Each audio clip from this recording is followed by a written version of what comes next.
Bismillahirrahmanirrahim.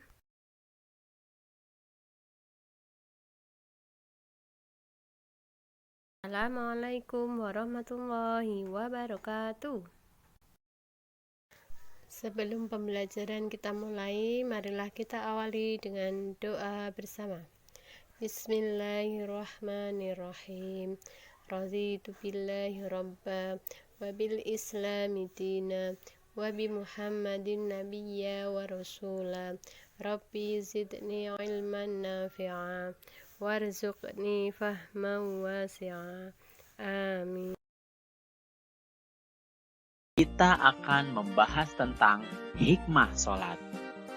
Semoga dengan kalian menyimak video pembelajaran ini, kalian bisa memahami hikmah dari ibadah sholat melalui pengamatan dan pengalaman di rumah dan di sekolah. Oke, tanpa perlu berlama-lama lagi, kita akan masuk ke materinya. Nah adik-adik, hikmah sholat artinya adalah kebaikan atau manfaat yang timbul sebagai akibat dari kita mengerjakan ibadah sholat. Nah, jadi apa saja sih hikmahnya? Sebenarnya banyak sekali hikmah dari ibadah sholat. Nah, kita bisa mengamati dari kehidupan sehari-hari kita. Berikut ini akan kakak sampaikan beberapa hikmah dari kita mengerjakan sholat. Yang pertama adalah kita bisa selalu mengingat Allah Subhanahu wa Ta'ala. Dengan rajin melaksanakan sholat, berarti kita senantiasa banyak mengingat Allah Subhanahu wa Ta'ala. Karena sholat adalah zikir atau cara mengingat Allah yang utama. Kemudian yang kedua, dengan sholat kita bisa mendekatkan diri kepada Allah Subhanahu wa Ta'ala. Sholat merupakan sarana untuk mendekatkan diri kepada Allah Subhanahu wa Ta'ala. Karena dengan sholat, kita akan ingat akan dekatnya Allah Subhanahu wa Ta'ala kepada kita. Sehingga kita akan selalu merasa dekat dengan Allah dan semakin mendekatkan diri kepadanya. Kemudian hikmah yang ketiga dari mengerjakan sholat adalah disiplin waktu.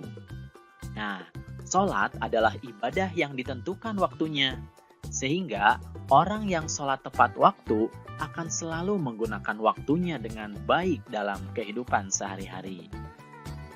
Kemudian yang keempat, hikmah sholat adalah kita bisa menjaga hidup bersih.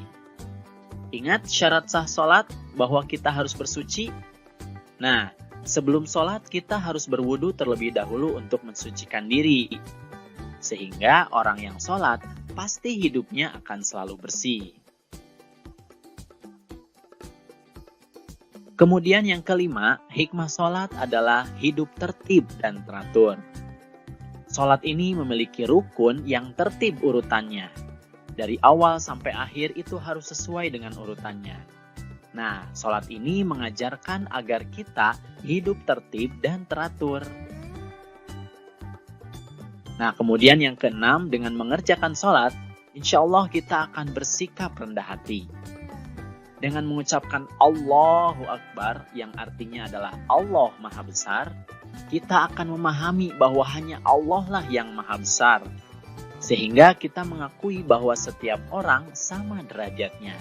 Artinya, hidup ini harus rendah hati, tidak boleh merasa lebih hebat dari orang lain. Nah, kemudian yang ketujuh, hikmah sholat adalah hidup damai dan menyebarkan keselamatan. Sholat diakhiri dengan salam, yaitu Assalamualaikum warahmatullahi wabarakatuh. Artinya, salam sejahtera dan keberkahan serta rahmat Allah untuk kalian. Itu dilakukan ke kanan dan ke kiri. Itu artinya kita mendoakan orang di sekitar kita untuk diberikan keselamatan, rahmat atau kasih sayang Allah, dan keberkahan. Kemudian yang kedelapan, sholat juga bisa mencegah perbuatan keji dan mungkar. Dengan selalu mengingat Allah, setiap perilakunya setelah sholat selalu didasari petunjuk Allah Subhanahu wa Ta'ala. Jika seseorang jarang mengingat Allah Subhanahu wa Ta'ala, biasanya akan berbuat keji dan mungkar. Nah, Namun, dengan sholat, seseorang akan berbuat sesuai petunjuk Allah Subhanahu wa Ta'ala. Kemudian hikmah yang ke-9 adalah dengan sholat berjamaah dapat meningkatkan hubungan sesama dan kerjasama. Nah, ketika di rumah atau di sekolah, kalian tentu sering sholat berjamaah kan? Baik di musola atau di masjid.